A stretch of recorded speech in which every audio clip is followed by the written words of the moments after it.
Year 10, welcome to the next lesson on Germany. We are working through your booklet, which is The Rise of the Nazi Party.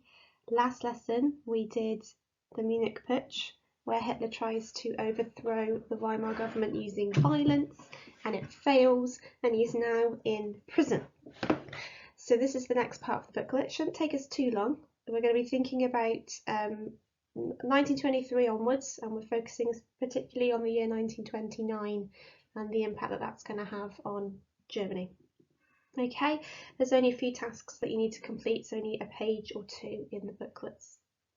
You can pause this video at any point so that you can kind of take notes as you go and do the tasks as you go, then you can just pick it up later on. Should only be about a 20-minute video, so it should be all, you could do it all in one sitting, but if you need to take breaks and stuff, then that's fine. Okay. Right, so if you open up the page to the Great Depression, I think we're on page 4 or 3 from the booklet. The first thing that you will see is a painting. So here's a colorized here's a colorized version of it on the slides. Now what I've done is I've created a bit like a propaganda poster using an actual painting. Take a guess as to who made that painting. You can shout out like a loser alone in your room. Yes, if you said Adolf Hitler, well done. If you remembered that Adolf Hitler was a painter and he wanted to get into art school and everything and never got in. So if you type into Google Adolf Hitler paintings, go onto images, there's loads of them out there. I think they're quite pretty. Obviously they're nothing to shout about, but they have a similar theme. He paints a lot of scenery. He paints a lot of towns, pretty towns and cities, and then a lot of countryside. And what he does when he goes up to the countryside is, I noticed he painted a lot of kind of ones like that, like a farm that looks run down. Like the roof is caving in and the windows are smashed in and things like that. So in towns and cities he kind of doesn't so much, but he does paint quite a lot of poverty going on, but he doesn't exactly make it ugly. He kind of makes it pretty. So I thought this is appropriate painting for what is going on in Germany at this time. There is poverty and unemployment, and houses are run down and people don't have much money, so I think it kind of works for the context of this topic. Right, I'm going to give you some information about what happened after the Munich Putsch. There's a blank space above the painting, so I would put the bullet points into that blank space, and you can put them in your own words if you want. Okay. Right, bullet point number 1. While Hitler was in jail, the popularity of the Nazi Party declined. So membership went down because they were kind of known as the party that rebelled against the government, and also the attempt for a putsch failed, so they didn't do very well, and they were kind of known as like rebels. And obviously Hitler wasn't in charge because he was in prison, so membership fell. So the first thing that he does is when he's released, he starts to take control again and he wants to raise that membership. He forms his own bodyguard for protection. They're later going to be known as the SS. They're going to play an important role later on. He started to think about who he wanted to target to vote for him. So traditional thing that you would do is you'd go into towns and cities, urban areas, because that's where the population is at its highest. And if you can target, people relatively quickly, you'll get the vote.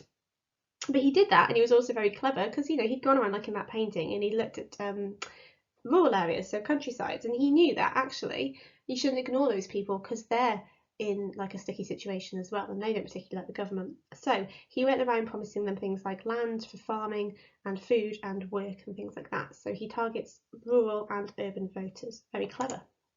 So by 1928, membership of the Nazi Party has risen. It's now about 100,000 strong. Pop those at the top of that poster. And then notice how there's like a weird tilted box underneath the painting. I would like you to come up with a slogan, please, that sums up how the party has changed since the Munich Putsch.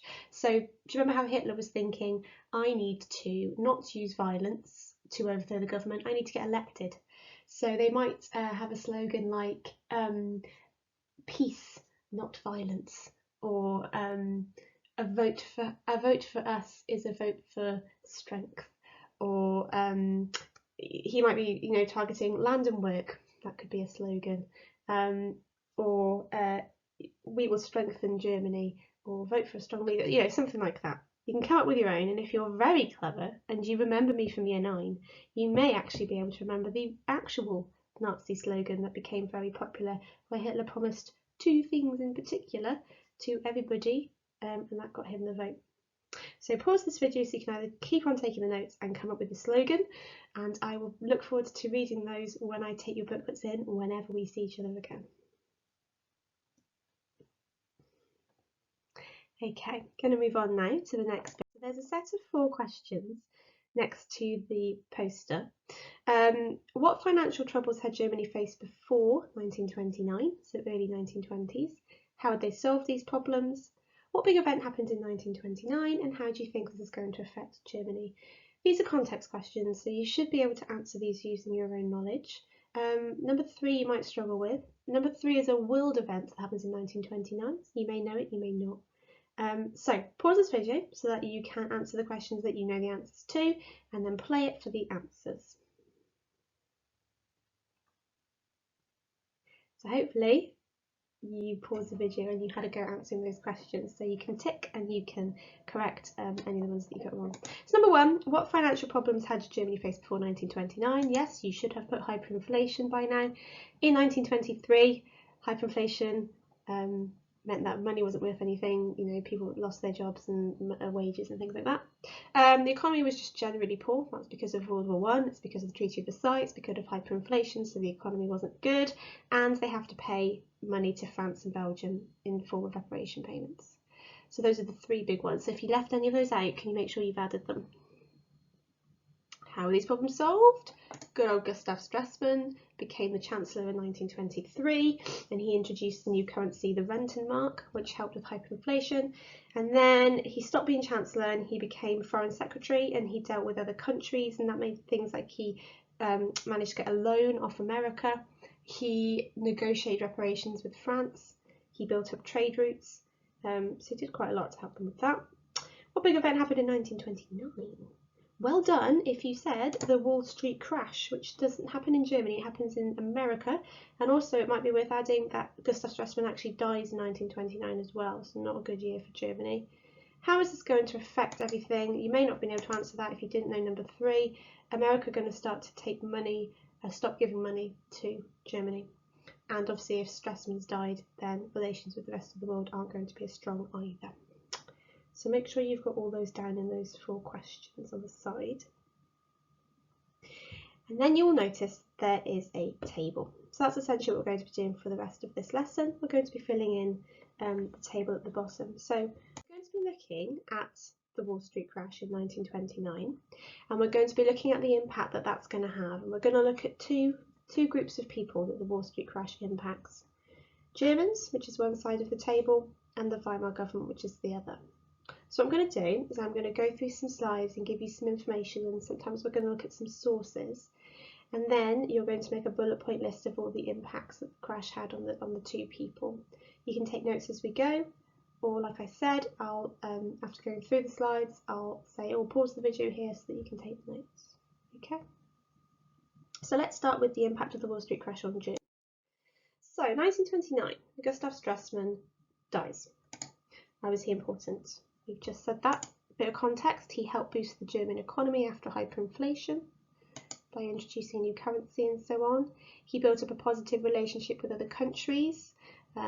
So for example, he got them into the League of Nations, and that meant that they could establish trade links with other countries and make money that way. He borrowed money from America. What happens when he dies? Germany actually loses a lot of those trade links with other countries, so their economy starts to slump a little bit, not crazy amount.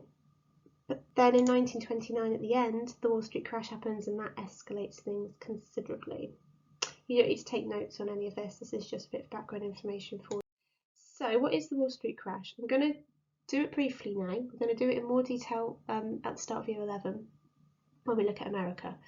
But what happened in 1929? So the value of stocks in America crashes. Stocks are like invisible parts of a company that you can buy to show that you're invested in that company.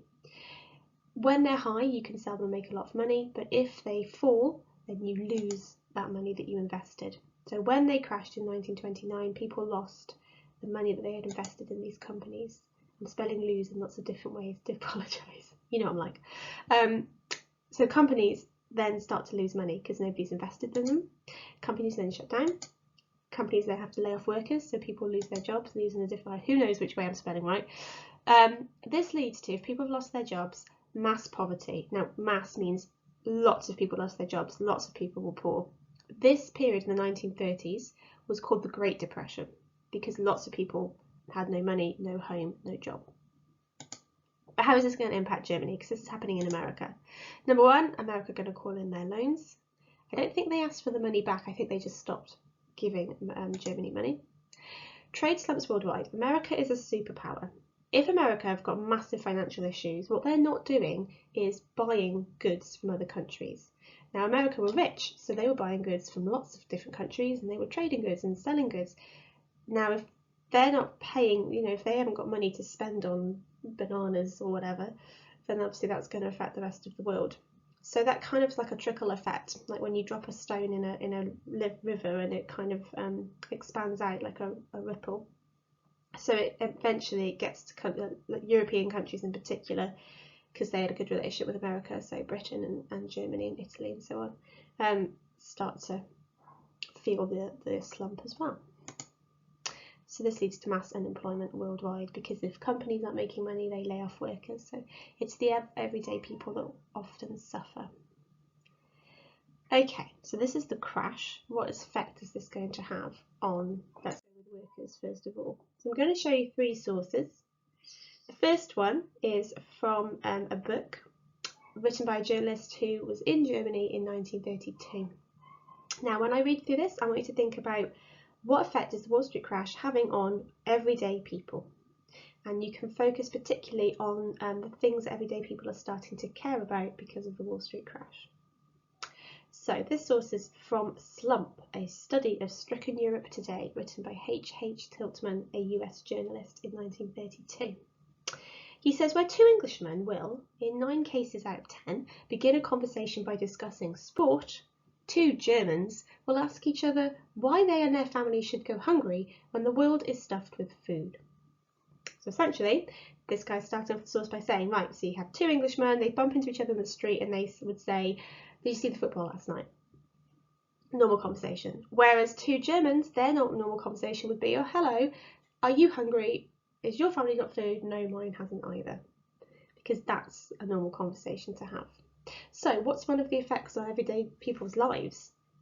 There's a food shortage. People are going hungry and they're poor. So you could bullet point that right now, or you could wait until we've gone through all the sources. Okay, let's carry on. This explains the keen interest which all classes in Germany are taking in politics. When men and women in their tens and thousands will sit for hours listening to National Socialists and Communists, it means that politics have become a matter of bread and butter. So would you break that down? Another effect that the Wall Street crash is having on Germans is, what are they interested in now? What is everybody really interested in? Politics. Because it's the government and politicians that are either causing the crash and the bad economy, or that can get them out of it.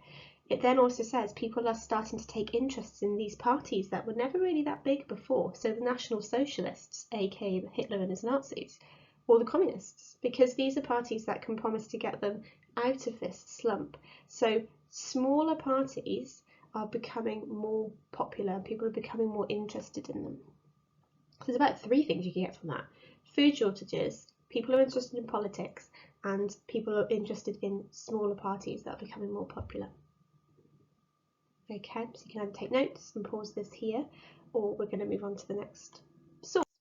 Okay, so next source is a graph, and it's a graph on the amount of people who are out of work from 1928 to 32.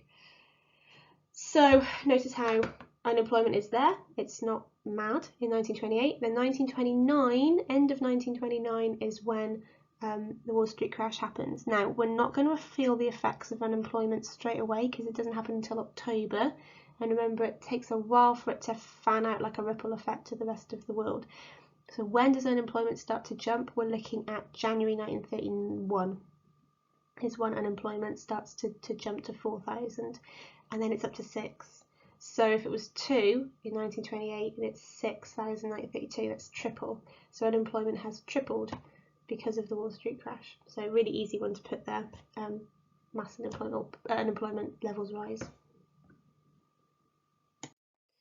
And then next one, this is quite a famous picture, photograph. Let's read the attribution at the bottom. Source I, unemployed workers in Hanover, which is a city in Germany, queuing for their benefits, unemployment benefits, the money you get when you're out of work, in 1932.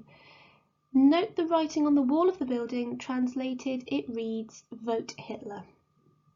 So there's two things we can get from this. In the picture we can see people queuing for benefits. So what's that telling us? If they're queuing for benefits, for unemployment benefits, it means that they're out of work. Is the queue particularly long? Yes, it is. So if we've got a long queue for unemployment benefits, that tells us that lots of people are out of work. And then the next thing is the graffiti, isn't it? So who is becoming popular? People are graffitiing Vote Hitler because they think that Hitler's going to get them out of this. So if you're queuing for that and you're really annoyed that you're out of a job, you're going to look at that and go, I might give this Hitler a go. So it's going to increase people's support for Hitler because he's going to promise to get them out of unemployment. Okay, so mass unemployment, people queuing for benefits, and people more likely to support Hitler. So I'm going to put the table up with the answers to that. You can copy them in or just check that your answers were right. So we've got a shortage of food. I didn't tell you this one, but fall in food prices led to farmers making little profit. Unemployment figures rose. People couldn't pay rent and were living on the streets. That's something else we didn't talk about. People began to really care about politics and attend rallies, and parties that promised work and food became popular, e.g. the KPD, which is the German Communist Party, and the Nazi Party, otherwise known as the NSDAP, National Socialist German Workers' Party. So you can pause here and make sure you've taken all those notes. Okay, next thing we're going to look at is the impact of the crash on the Weimar government. I'm just going to put some bullet point lists up. I don't think I've worded them particularly brilliant, so you might want to wait until I put the table up again because it'll probably be more simple for you. So the Weimar government tried to help get people out of unemployment after the Wall Street crash by giving them relief, like benefits and things like that, but their finances had been restricted because of the general situation. There wasn't enough money for the government. Now, if they want to help unemployment, you have to invest in creating more jobs, which means you have to put money into the economy. But they couldn't do that because the economy wasn't making any money.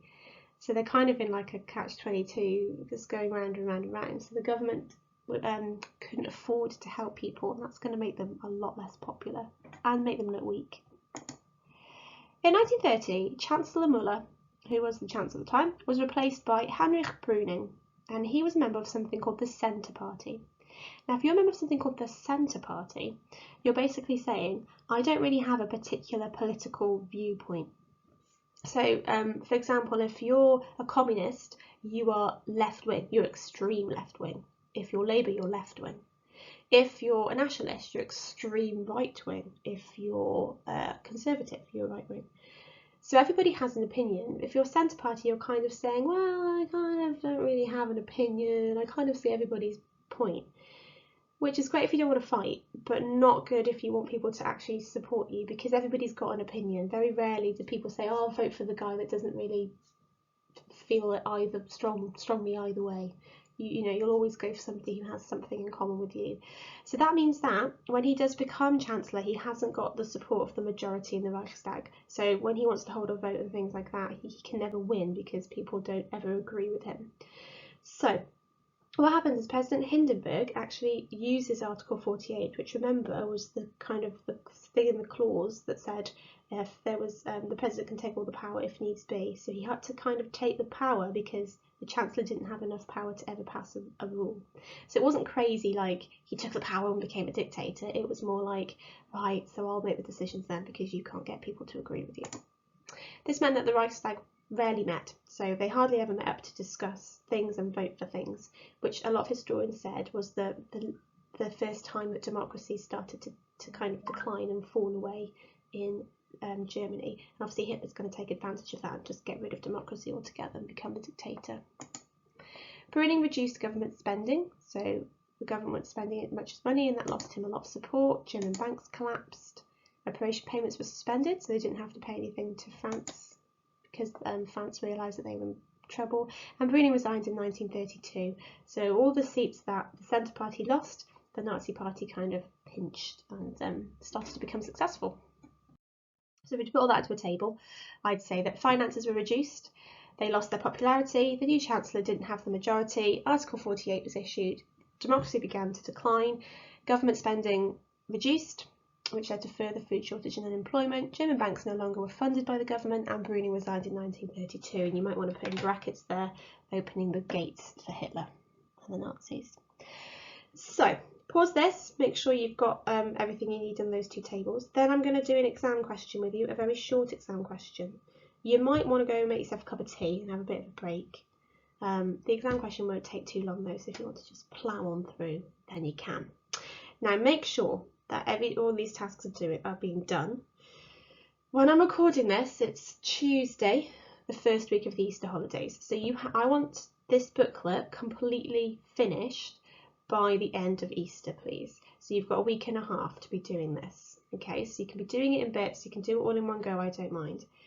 Like I said, the exam question on the next page we're going to do, but not all exam questions, I might not ask you to do all of them in the booklet, because some of them you might need me there with you, and obviously it's not fair to do.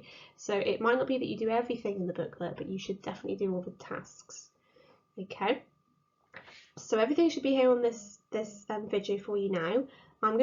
Well, you can pause it and go make yourself a cup of tea, and then come back, turn the page and do the very quick exam question for me, okay? That's me turning the page. So if you turn the page, you've got this question up here. Sorry, I didn't do it in white writing when I printed it off, so you can't really read it very well, but you can see it better on the slide.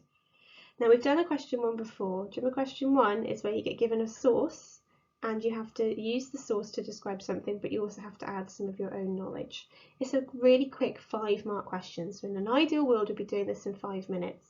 We've only done about 3 of these, so if you want to take about 15 minutes or so to do this, that's fine, that's decent.